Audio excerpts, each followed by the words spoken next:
مشلاك عمل الجلاشه مع الزمالك. فضل مستني مستني مستني لغايه 8-2، وكان محضر ومبيت النيه انه يأذي نادي الزمالك. بس يا جماعه قبل ما نتكلم في مشلاك وقصه مشلاك، عايزين نتكلم في كام حاجه بس كده.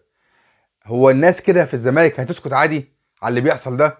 يعني لما تقول النكته كذا مره هتبقى بايخه بالنسبه لك، اول مره تضحك عليها، تاني مره، لكن تالت مره رابع مره هتبقى بايخه، هتبقى بايخه. فانت كده بتكرر نفس التجربه بنفس حاجتها بنفس اخطائها، ومستني نتيجه مغايره. طب ازاي؟ يعني كل مره ان احنا بتعمل نفس التجربه، هي في الاخر نتيجه واحده، النتيجه واحده. طب دلوقتي الزمالك دلوقتي بيعمل نفس اللي بيعمله بقاله كام سنه، كام سنه، يجيب لعيبه ولاعيبه كسر، واللعيبه دي الكسر دي هي دي اللي بتعرف تاخد منك الدولارات، وفي الاخر كده بيتوقف بسبب اللعيبه الكسره دي. بس في كام سؤال لازم يتسال يا جماعه لنادي الزمالك بجد. بجد يا جماعه الموضوع بقى ايه؟ ما يصحش مع نادي كبير كبير زي نادي الزمالك يحصل فيه كده. يعني مبدئيا كده يا جماعه، مين العين اللي جابت اللاعب ده؟ اللاعب ده مثل لكل الامثله اللي فاتت على الزمالك، اتشمبونج بقى وخالد بوطيب والناس القديمه دي.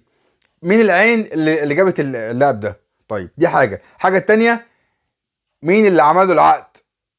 مين اللي عمل له العقد؟ يعني عندك حاجتين اهو، مين العين اللي شافته، تاني حاجه مين اللي عمل له العقد، التالت بقى ده الافجر بقى، مين اللي فسخ العقد؟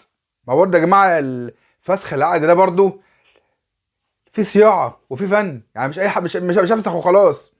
طب ما في الاخر مين متضرر ومين مستفاد؟ اللي مستفاد اللاعب الكسر، والمتضرر نادي الزمالك. طب في الحاله دي بتاعت مشلاك، في الحاله دي مشلاك عمل ايه؟ فضل مستني مستني وهو مدلع نفسه وبيحلق ويقص والدنيا معاه جميله.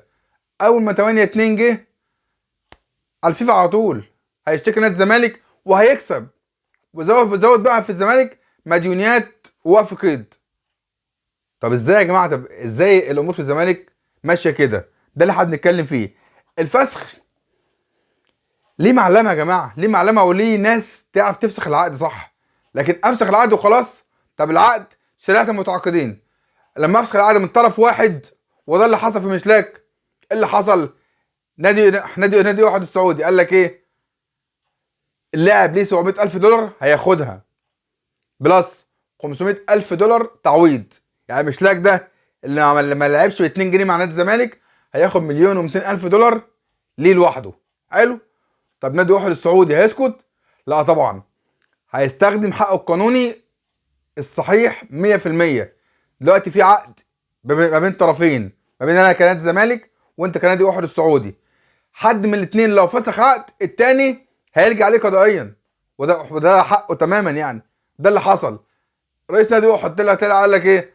قال لك اللاعب ليه 700,000 دولار هياخدهم، وتعويض 500,000 دولار برضه هياخدهم. ده حق اللاعب. حق النادي ايه بقى؟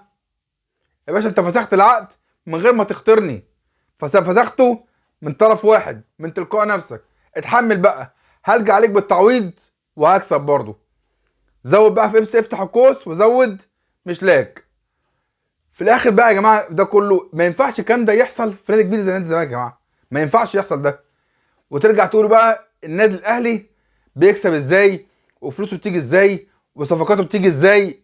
ما هي يا جماعه هو سبب سوء اداره نادي الزمالك من مجالس اداراته المختلفه بقى، المجلس الحالي واللي فات واللي فات، ارجع بقى بالورا. فنفس الاخطاء بتتكرر وانت محتاج وانت مستني نتيجه مغايره. طب ازاي يعني هتيجي؟ طب ازاي هتيجي؟ فيا جماعه في مشكله التعاقدات في نادي الزمالك والعين اللي بتجيب اللاعب ده، غير محمود اسمه ايه، زياد كمال بتاع انبي، لسه ما اتكلمناش عنه. فيا جماعه في مشكله في لجنه التعاقدات في نادي الزمالك من سنين في مجالس اداراته المختلفه، الحالي والسابقين طبعا.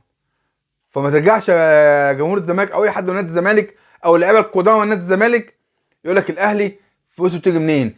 الاهلي بيجيب صفقات جامده جامده بمبالغ جامده. طب ما الاهلي، خش على الاهلي بقى. الاهلي بيعرف ازاي يعظم موارده كويس جدا، بيعرف ازاي يعظم اصوله، بيعرف ازاي يكسب، بيعرف. ونفس الوقت الاهلي لا بيفسخ، تمام، حتى موديست اللي طلع مقلب الاهلي عمل ايه؟ لا فسخ عقده ولا عمل اي حاجه، استفاد منه قدر الامكان لغايه ما قعد السنه بتاعته، وجم عند خلاص 30/6 الموسم لسه ما خلصش، يلا يا باشا على فرنسا طيارتك واركب، خنقتنا. فيا جماعه انك تفسخ عقدك، انك تفسخ العقد ده، انت مش في الشارع، انت في عقد بين طرفين، ما ينفعش تفسخ عقد من طرف واحد. هتفسخ اتحمل وعيش وكده يقف، وترجع تشتكي بقى ان الاهلي بيكسب والبطولات بتيجي للاهلي بس. ما هو انت اللي بتأذي نفسك بنفسك وترجع تشتكي ان الاهلي بيكسب ازاي. ده يا جماعه ملخص القصه، ومش لاك هيجي زيه وزيه وزيه طالما التفكير والمنتاليتي لسه شغال بالطريقه دي في نادي كبير بحجم نادي الزمالك. شكرا يا كباتن، تحياتي لكم.